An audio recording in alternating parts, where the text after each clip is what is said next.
Elizabeth Warren is, let's just remind ourselves for a second. Yes, I know people are shouting, I left that open, a fake Native American. Yes, that is true.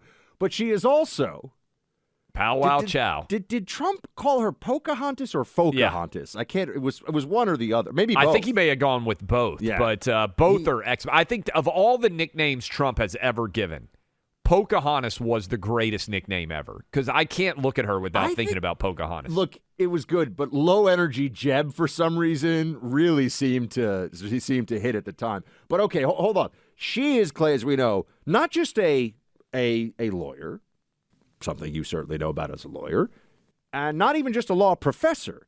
She is a professor at Harvard Law School, which I think she's making like $300,000 or $400,000 to teach one class for 2 hours a week or something, which is absurd. Here she is making her most eloquent legal argument, and by that I mean throwing a childish, hysterical tantrum. I've never seen you so angry. You seem to be... This is what the Republicans have been working toward this day for decades. They have been out there plotting, carefully cultivating these Supreme Court justices so they could have a majority on the bench who would accomplish something that the majority of Americans do not want. 69% of people across this country,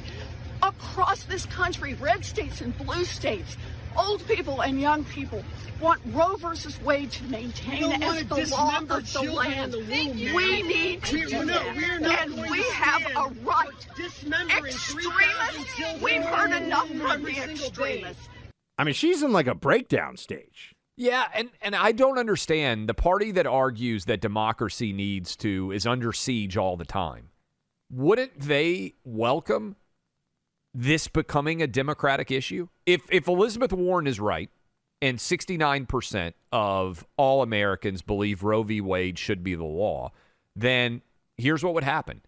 By the way, I don't think that she's right, but if she were right, then Democrats would overwhelmingly win at the ballot box over this issue, and they would have the right to codify whatever laws regarding abortion that they want to put in place. Like, I don't understand the argument. And can I tell me what I'm missing here? A part of the argument, Clay, is that they lie about what they actually want. What the Planned Parenthood approved movement for abortion is actually abortion for any reason at any time during a pregnancy is what they fight against any restriction whatsoever. That's right. That's what the actual left-wing pro-abortion lobby wants.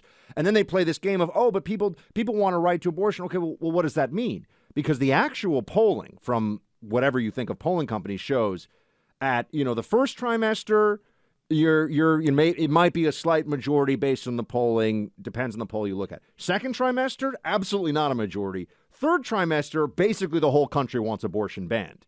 Is our third trimester abortions banned in every... Look at what Colorado just did. The most extreme abortion law at the state level passed you could ever imagine.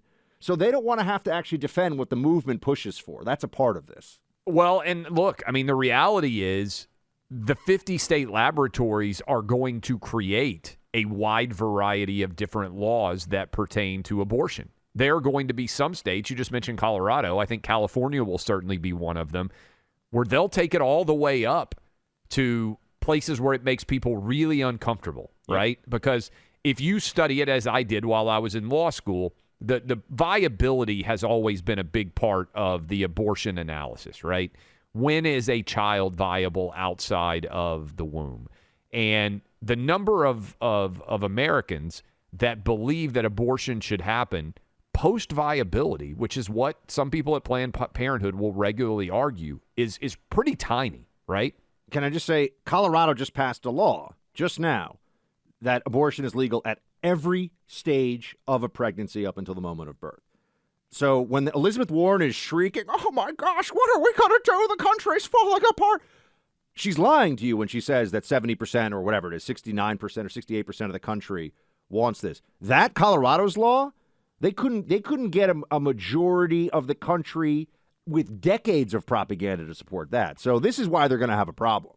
Well, yeah, no doubt. And in Colorado, we got a lot of people listening to us in Colorado right now. I think there are a lot of people saying, wait a minute, this is going to lead to extremism when you got babies that are 8 months in the womb that are able to be fully functional. I mean, this is crazy stuff, right?